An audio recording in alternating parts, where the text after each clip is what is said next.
కార్మిక సోదరులారా, ఖమ్మం నగరంలో trade union centre of India TUC ఆధ్వర్యంలో 20 సెంటర్లలో జెండాలు ఎత్తి ప్రపంచ కార్మిక వర్గం మేడే 140ని ప్రపంచ కార్మిక వర్గం మేడే దినోత్సవమైన 140 మేడేని ఈరోజు ఖమ్మం నగరంలో ఘనంగా నిర్వహిస్తున్నాం. Trade union centre of India జాతీయ కమిటీ పిలుపు మేరకు 4 లేబర్ కోడ్లను రద్దు చేయాలని, అదేవిధంగా దురాక్రమణ యుద్ధాల వలన కార్మికుల యొక్క పెరిగిన ధరలకు అనుగుణంగా వేతనాలు పెంచకపోవడం వలన అనేక ఇబ్బందులు పడుతున్నారు. ఈ 2 డిమాండ్లకు వ్యతిరేకంగా ఇవాళ మేడేని నిర్వహిస్తున్నాం. ఇవాళ కేంద్రంలో ఉన్న మోడీ ప్రభుత్వం 4 లేబర్ కోడ్లను తీసుకొచ్చి కార్మిక వర్గం సాధించుకున్న హక్కుల మీద దాడి చేస్తుంది. సమ్మె హక్కు లేకుండా చేస్తుంది, అదేవిధంగా సంఘం పెట్టుకునే హక్కు లేకుండా చేస్తుంది.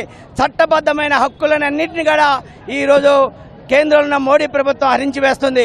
చికాగో నగరంలో కార్మిక వర్గం 8 గంటల పనిదినం కోసం పోరాడి సాధించుకున్న 140 సంవత్సరాల తర్వాత ఈరోజు కేంద్రంలో ఉన్న మోడీ ప్రభుత్వం ఈ చట్టాలన్నీ కూడా కార్మికులకు అనుకూలంగా ఉన్నాయి, పరిశ్రమ అధిపతులకు అనుకూలంగా లేవనే ఆలోచనతో ఒక్క కలం పోటుతో పార్లమెంటు ఎటువంటి చట్టాలని సవరణ చేయకుండా చర్చించకుండా ఒక్క కలంతో అలా మొత్తం 44 చట్టాలను 4 కోళ్లుగా తీసుకొచ్చింది.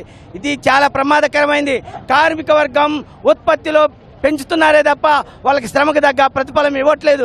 వీటన్నిటికీ వ్యతిరేకంగా కార్మిక వర్గం మేడే అమరవీరుల స్ఫూర్తితో తమ హక్కులు సాధించుకోవాలని రాబోయే కాలంలో మోడీ ప్రభుత్వం అనుసరిస్తున్న కార్మిక వ్యతిరేక విధానాలకు వ్యతిరేకంగా పోరాడాలని ఈ సందర్భంగా trade union centre of India తరఫున కార్మిక వర్గానికి పిలుపునిస్తున్నాం.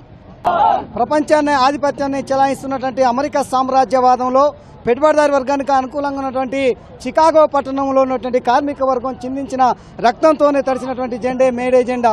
ఏదైతే చికాగో అమరవీరులు తన రక్త తర్పణ చేసి 8 గంటల పని దినాన్ని సంపాదించుకున్నారో, నేడు అధికారం ఉన్నటువంటి కేంద్రంలో అధికారం ఉన్నటువంటి నరేంద్ర మోడీ ప్రభుత్వం ఒక కలం పోటుతోని కొట్టేసి 4 లేబర్ కోడ్స్ని తీసుకొచ్చి భారత కార్మిక వర్గాన్ని బానిసత్వంలోకి నెట్టినటువంటి స్థితి ఉన్నది. అందుకనే దీనికి వ్యతిరేకంగా 4 లేబర్ కోడ్స్కి వ్యతిరేకంగా కార్మిక వర్గం పోరాటం చేయాలని టీయూసీ రాష్ట్ర కార్యవర్గం పిలుపునివ్వడం జరిగింది. అదేవిధంగా ప్రపంచంలో ఆయిల్ మీద ఆధిపత్యం కోసం మొత్తం అమెరికా, ఇజ్రాయెల్ కలిపి ఇరాన్ పై మీద యుద్ధం చేస్తూ ఆయిల్ని ఆధిపత్యం చేసుకోవాలని కృషి చేస్తున్నటువంటి స్థితిలో అమెరికా చేస్తున్న దురాక్రమణకు వ్యతిరేకంగా యుద్ధం వల్ల కార్మిక వర్గానికి చాలా భారీ నష్టాలు వస్తాయి. కాబట్టి యుద్ధాన్ని ఆపి ప్రపంచ శాంతిని కోరుకోవాలని టీయూసీ కార్యవర్గం పిలుపునిచ్చింది.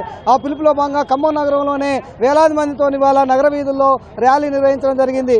ఏదైతే 4 లేబర్ కోడ్స్ను రద్దు చేయాలని టీయూసీ రాష్ట్ర కార్యవర్గం పిలిపించిందో, భవిష్యత్తులో కూడా భారత కార్మిక వర్గం కూడా తన హక్కుల సాధన కోసం విశాలమైనటువంటి కార్మిక ఉద్యమాలు చేయాలని పిలుపునిస్తున్నాం.